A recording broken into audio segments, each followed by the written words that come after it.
W8x, this is a worked example using Snell's law, which we've just covered. So here's the question. A light ray crosses the boundary between water, which has a refractive index of 1.33, and glass, which has a refractive index of 1.5, at an angle of incidence of 40 degrees. Calculate the angle of refraction. So this is unusual in that we've got, rather than air in the question, we've got from water to glass. So in order to use the equation in the form it is in the formula sheet, let's just make a note that we'll call material 1 water and material 2 glass. So N1, the refractive index of material 1, is therefore 1.33. That's the water. And N2 is 1.50. That's the glass. And theta 1 is the angle in the water, so that's the 40 degrees.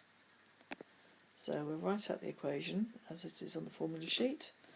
N1 sine theta 1 equals N2 sine theta 2. So if we now put in all the numbers we know. So N1 is 1.33. Sine of theta 1 is sine 40, is equal to 1.50, that's N2, times sine of theta 2, which is the thing we don't know.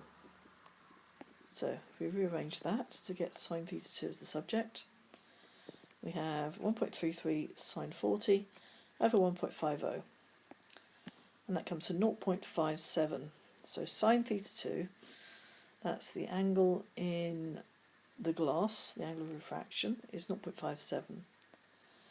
But it's not the angle. We've got to find the anti-sign or the arc sign of that.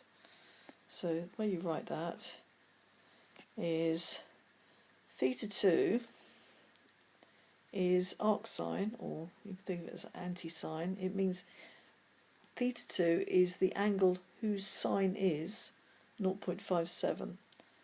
So if you do the shift sign button on your calculator of 0.57, you should get the answer, which is 35 degrees. So just check that you can get that. So that's the answer to the question. The angle of refraction, i.e. the angle in the glass, is 35 degrees.